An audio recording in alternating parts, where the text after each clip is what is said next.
All right, it's been a while since we checked in with you guys. Joe C, T-Wigg of the Midday Chalk. And, hey, guys, something we were all saying back in August. Jags into playoffs next weekend. How about it?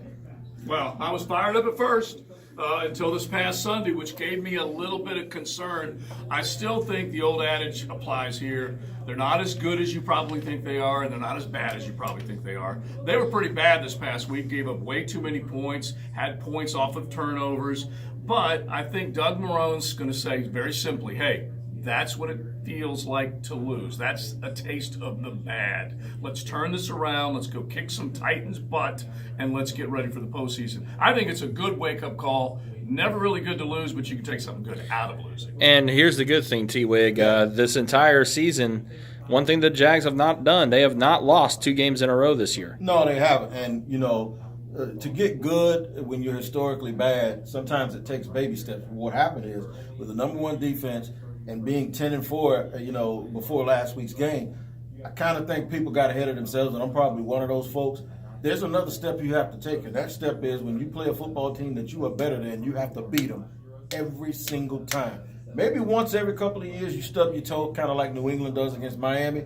But for the most part, when you're better than a team, you have to beat them. And that's something that I think this team and this franchise and even the fan base, in terms of how they react, they got to start figuring that out. And maybe we'll make a run, maybe we won't. But normally there's a gradual process.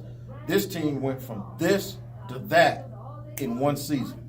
Yeah, pretty good turnaround for sure. Now, Josie, one thing that we're looking at, obviously, with the playoffs coming up, before last week against the 49ers, a lot of people were saying the Jags were probably the team that you didn't want to play against because of how well that defense is played.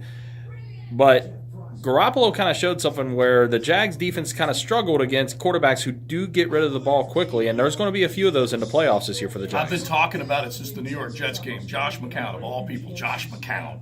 He completed a dozen passes in a row against his football team. Now, maybe this was early enough where people weren't talking about this being a historically great defense, but they've grown into that. But you go back to that New York Jets game, that was a blueprint. San Diego did it with some short passes to the running backs.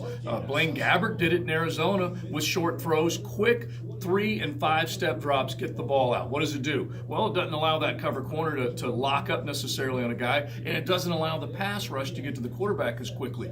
Garoppolo's pretty dang sharp, too, so let's give him that. But that's the game plan. Use your running backs, little wheel routes, get your tight end involved, and next thing you know, you're moving the ball down the field against the best defense in the National Football League. Final thing, and T, we're going to start with you first. Doug Marrone saying that they're going to play this like a normal game. They're going to do what they can to win the game. Right approach for Marrone and the Jags? I think it has to be. This team and this organization doesn't have a long tradition of winning. And if you're ever going to start doing that, you need to do it every single time out. And remember, Tom Coughlin said this, and I'll paraphrase. Of course we're trying to win. What else is there? I'm trying to figure out who's trying to win the best lunch today.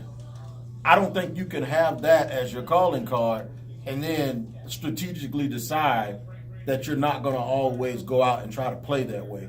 And they just need to win it. The only thing you can control is how you play. That's the one thing they can control. They can't control who they play. They can't control what team comes in here or what quarterback, whether he's a big arm quarterback or whether he's a guy that gets the ball out quick. The only thing you can control is how you perform on Sundays. That's why I think you have to win everything in front of them. Joe, same question to you, 20 seconds. Yeah, I just feel like that's the bottom line. Is that's what Doug Marrone's done to this football team. He's changed the mindset of this football team. Go kick the tail of the team in front of you. They have done that this year, and they need to get back to that. By the way, real quick, the reason why T-Wig's just kind of looking off a little bit, because he's taking a look at a 6-6 Florida State team in Shreveport, ladies and gentlemen, trying to beat the Southern Miss Golden Eagles. Hey, and the reason why Joe's not looking up, because his team isn't on the team. Fair point. Gentlemen, thanks for the time. We'll see you guys next time. All right.